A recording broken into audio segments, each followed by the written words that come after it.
Tuhan adalah gembalaku,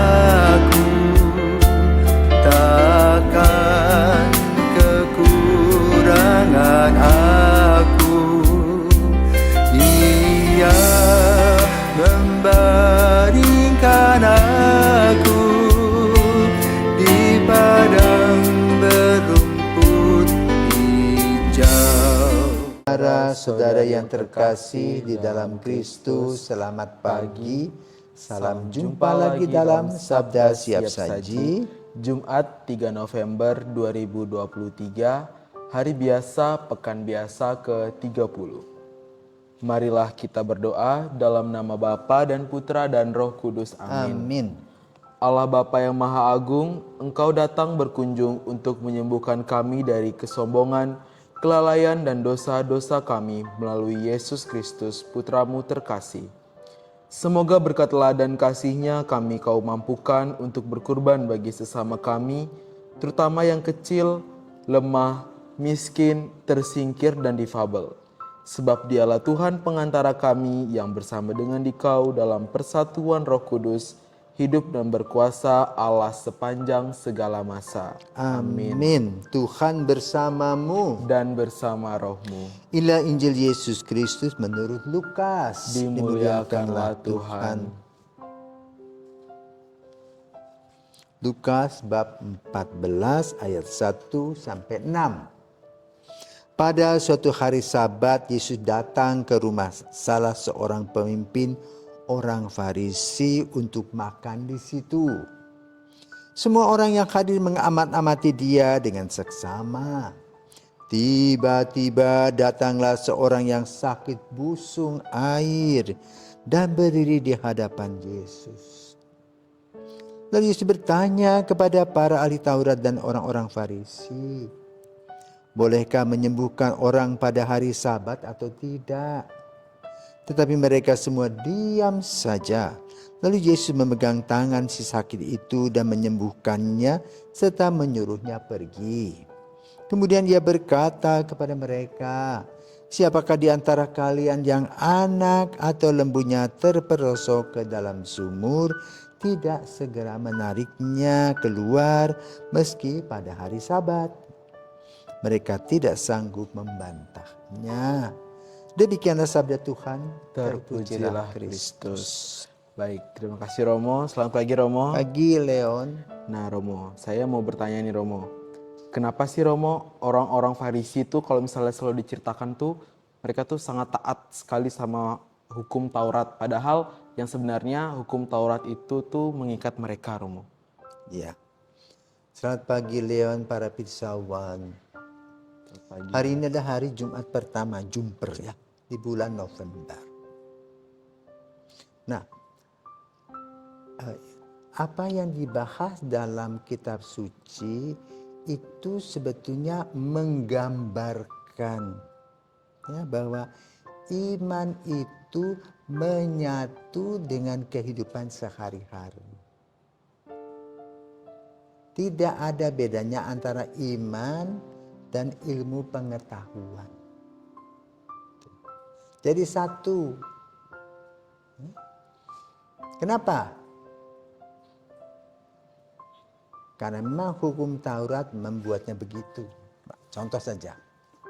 Dalam 10 perintah Allah, ya, disampaikan ada 3 hal yang berkaitan dengan Allah. Ya.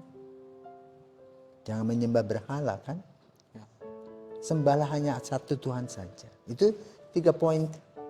Lalu yang 7 poin terpisah dari situ. Ya. Maka Yesus kemudian mengajarkan ketika ada dialog dengan seorang pemuda. Apa dikatakan oleh Yesus? Dia katakan, aku sudah buat begini. Tetapi masalahnya adalah itu seperti jalan rel kereta api yang tidak menyatu. Nah, apa yang dibuat oleh Yesus menyatu. Maka dikatakan, kasihilah Tuhan Allahmu, kasihilah dirimu, saudara-saudaramu, bahkan musuhmu. Sebagai implikasi dari cinta kepada Tuhan, Maka Yesus mengajarkan cinta itu berbentuk salib, vertikal dan horizontal. Tetapi mereka tetap aja vertikal, horizontal tidak menyatu, tidak seperti misalnya yang diajarkan Yesus. Seperti salib tidak. Jadi satu palang yaitu cinta kepada Tuhan, satu palang cinta kepada sesama, tidak bertemu. Nah di sini juga sama. Padahal Yesus ingin mengajarkan hari Sabat adalah hari Tuhan. Kalau kamu berbuat baik, kenapa disebut salah? Tidak, justru doa itu implikasi seperti itu, ya. Tapi tetap karena tidak bisa dipisahkan antara iman dan ilmu pengetahuan. Juga berkaitan dengan antara iman dengan adat istiadat. Maka terjadilah gesekan. Ya. Nah lalu apa yang dibuat oleh Yesus itu pada hari Sabat? Biasanya orang sibuk sekali. Orang-orang sakit itu terlunta-lunta, susah. Kenapa? Orang yang lebih cekatan datang kepada Yesus. Yang lama seperti yang tadi busung, mungkin sakit lever ya. Kalau zaman sekarang itu sakit lever, busung air. Jadi sudah bengkak. Enak enggak? Enggak enak. Maka Yesus mengerti, Yesus itu luar biasa. Ada rasa empati, rasa simpati kepada orang-orang yang sakit. Dan Yesus merasakan kepedihan orang itu. Maka dia mencari solusi. Sementara orang-orang lain Farisi yang penting aku taat kepada hukum. Yesus selalu berpikir apa yang terbaik yang aku berikan, yang aku buat untuk orang lain. Untuk rasa damai dan kebahagiaan mereka. Maka dia katakan hukum itu sarana. Tuh, kita tidak boleh menjadi budak hukum. Itu yang ingin disampaikan. Maka Yesus tadi mengatakan apa? Coba kalau satu hari lembumu masuk prosok atau anakmu masuk sumur, apakah dibiarkan sampai mati di sana? Enggak kan? Kan kamu ambil. Nah itu perbuatan baik. Kenapa sekarang aku membuat perbuatan baik, engkau celak? Itulah pencerahan yang dibuat oleh Yesus yang belum bisa diterima. Sampai hari ini orang-orang Yahudi begitu. Pokoknya pada hari Sabat begitu. Makanya serangan-serangan dulu menghancurkan bait Allah itu pada hari Sabat. Kemudian juga tahun 74 ada namanya Yom Kippur itu sama. Kemarin tanggal 7 Oktober itu hari Sabat juga 2023 sama. Mereka tidak bergerak apa-apa, kaku beku, tidak ada yang misalnya lari atau enggak, diam aja, kayak diangkut. Itu masalah. Kekakuan dalam menerjemahkan hukum.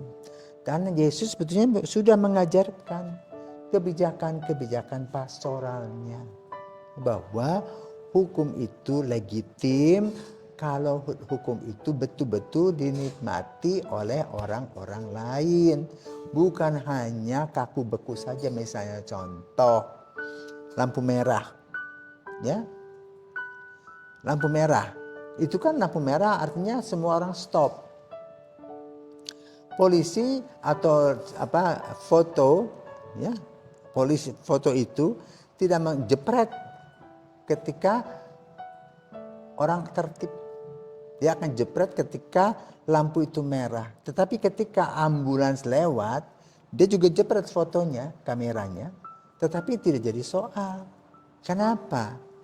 Ada peraturan, tetapi juga ada kebijakan dari peraturan itu di jalan.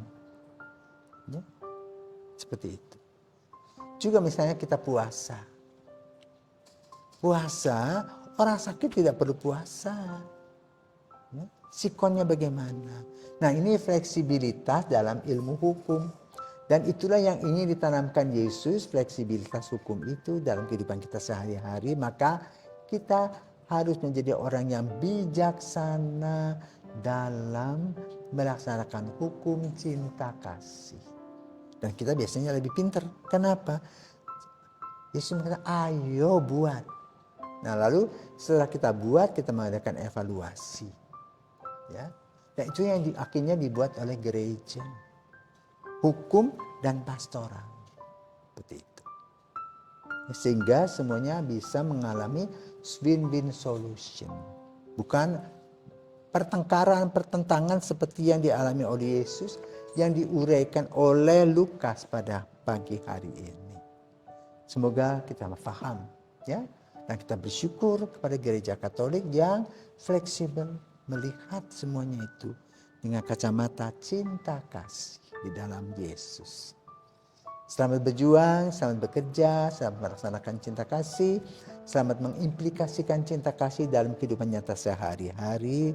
Seperti seorang ibu yang pergi belanja ke pasar, dia punya uang sekian, bagaimana dia mengaturnya, ya, untuk bisa memberi makan kepada suami dan anak-anak dengan sukacita. Selamat pagi, salam Sabda.